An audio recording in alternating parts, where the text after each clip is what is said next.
Je me suis mis à essayer l'impro à la guitare. Pour l'instant, c'est pas fameux. C'est tout à fait normal, ça. Mais c'est pas de faire des trucs jolis au début qui est important. Enfin, c'est pas ça que tu acquiers au début. C'est les positions, la mémoire des doigts. Et moi, ce que je faisais, alors c'est pas forcément l'idéal, moi j'ai jamais appris des plans. Il y a plein de trucs, enfin, ça se fait toujours, mais à une époque, dans les magazines, par exemple, tu avais des plans, tu avais 4 plans de Vaughan, 4 plans, enfin pas trop Vaughan à l'époque, mais 4 plans de Satriani, ou des choses. Et tu apprenais des plans, et les gens qui font ça, qui apprennent, alors techniquement c'est très bien, parce que ça te fait travailler des trucs logiques. Si tu bosses un petit peu l'harmonie, à quoi ça correspond, ça te fait travailler la théorie aussi. Mais après, c'est des gens, quand ils improvisent, tu le sens que c'est que des plans collés. Et qu'il n'y a pas vraiment de trucs perso, quoi.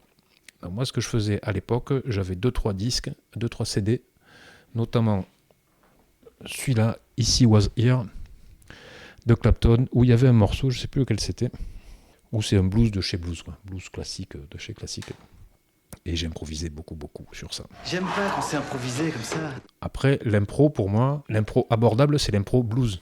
Tu peux pas faire une impro jazz facilement. Là, il faut commencer à connaître la théorie, les différentes gammes arpèges modulées, je suis incapable.